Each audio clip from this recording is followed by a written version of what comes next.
why is the benefit using poverty line? This is basically a decision that that we made. We've discussed also earlier when we did the assumptions for the scenarios. There's several options actually, but the poverty line was considered the amount that we need to survive in a normal life. So we use that as a parameter. Yeah. Thanks a lot for the presentation. I think it was very clear. I think it really helps us to understand like the principle of the RAP and everything. What I would like to do is maybe to emphasize on one aspect. This aspect is like, when do we use the RAP? Because I think it was well explained in the beginning that we have a range of tools, of models that's possible. And this RAP, I would say, is mainly used at the beginning of the policy discussion. Right? Because you have two options. The first option is you go to a meeting, you try to convince people empty-handed with no numbers. Or the other option is to use this RAP, and then at least you have like something tangible. You have like real data. And you will not be able to be turned down by someone saying it's not affordable. You will be able to back up your idea with some basic numbers. And this tool is very helpful. And you will see that by very simple mathematics, you will be able to reach the objective and have something concrete. It's not perfect, but it's still something very useful in the process. What I would like to mention is like, and then you will come to the next step. When you actually engage a bit more in the policy discussion, and then that you refine a little bit your idea what you want to achieve with your social protection system, then you will also have to refine the way you do projection. You will take, and this is a very good starting point, but then you will take this further. You'll break down your assumptions, you will try to actually model a number of factors that will make your model more effective and more, I would say, correct to be in line with reality. But there's also some limitation, especially when we're in the field of new social protection system. There's very few, I would say, references that you could actually anchor your model because the scheme does not exist. So you cannot look at historical data for it because they don't exist. So when you will move from this generative model into something more tailor-made to your country, be aware that you will also not be able to do a very sophisticated model because the scheme does not exist. So you will need to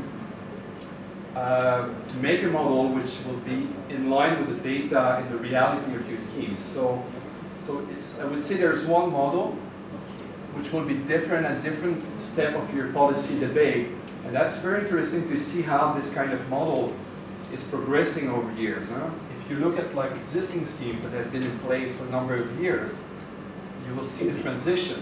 So I would say it's very interesting. I think we should take this as a starting point, something that should be tailor-made more to your national needs.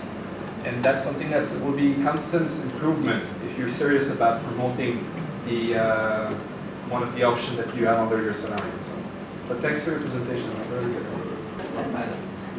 I have questions about the populations.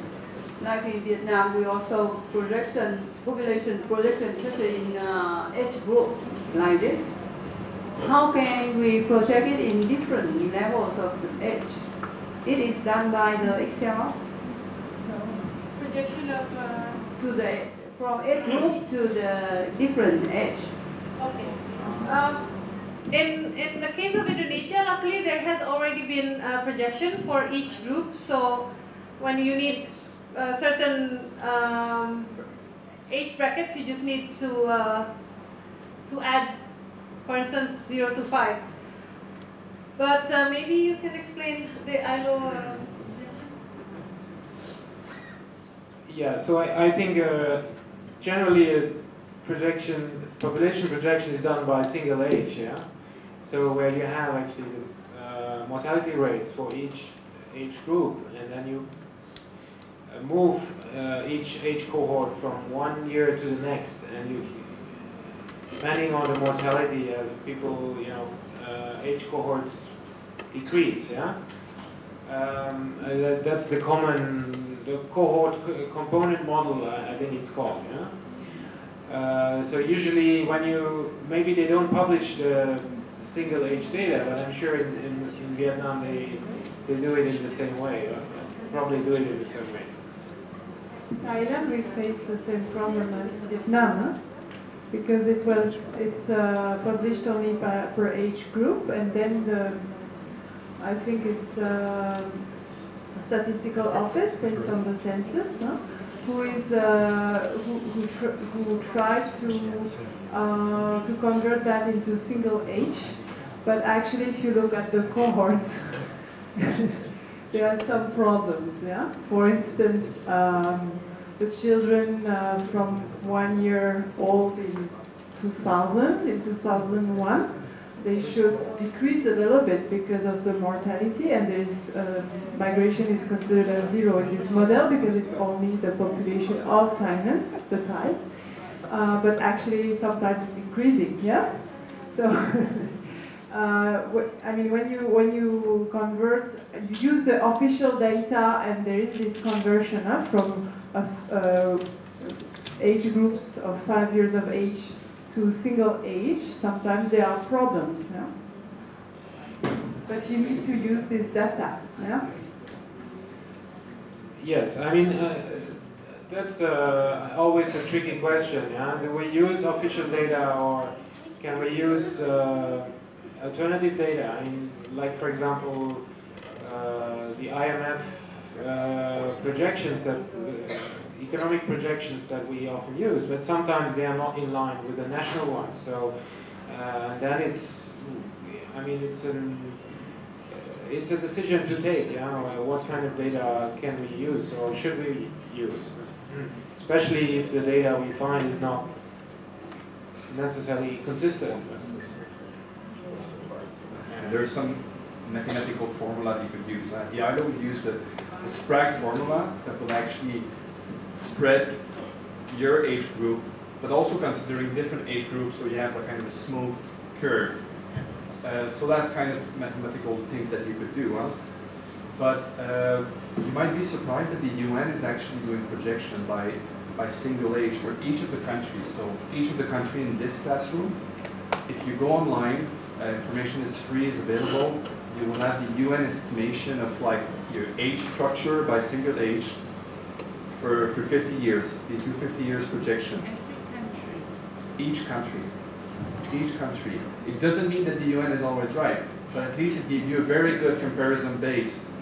And you could maybe use the age structure that you have online, and then you use your group age, and then you do some kind of mix between the two. So there's many ways to go around and to produce the single age metrics. With the UN data, I cross-checked it, and it seems that the national data that we have was more updated, so we decided to use this one, but it is available for each age group. Yeah, how did you, under total benefit 2013, I don't quite understand, 13.5 times 12, am I right? Your asterisks are multiplication, am I right? Then what is 1.012? Is that where did that number come from?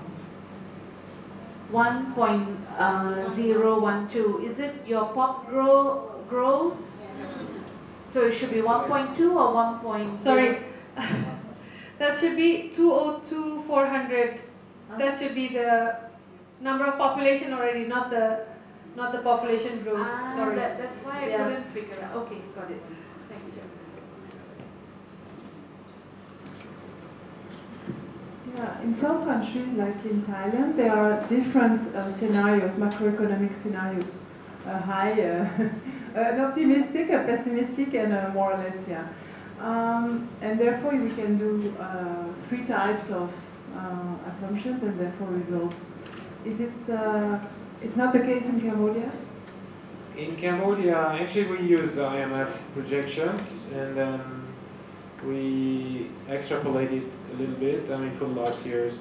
I think the IMF projections, they run up to 2016, so that was just the last 4 years where we extrapolated the same trend. No, it's a bit tricky. If we use, and we do that a lot, the pension modeling, and we have an optimistic and pessimistic scenario, especially when you look at the really long-term projections, like 50 years or so. that's where, I mean, you can really go wrong, yeah, when you use the same, when you use the wrong assumptions. But it is something to be considered, yeah, that to use different sets of assumptions. And we get kind of a confidence interval, yeah, where how the cost could evolve over the projection period. Your ratio might be going down from 2 to 0.0 something, which shows you affordability over time. But who decides that that ratio is low or high? I mean, that's a very good question. I mean, that's obviously up to the government of Cambodia to decide if the cost is too high or too low. Yeah, it's and this depends also on the so-called, I mean, fiscal space. Yeah, is there any room for extending the programs or funding some of these programs that are being considered?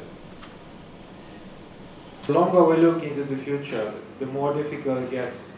I mean, to take into account like small variations, and often, you know, it's just a trend. Now, for the short-term future, for example, we might have some GDP figures, and we can project the labor force, so we can project productivity, yeah, or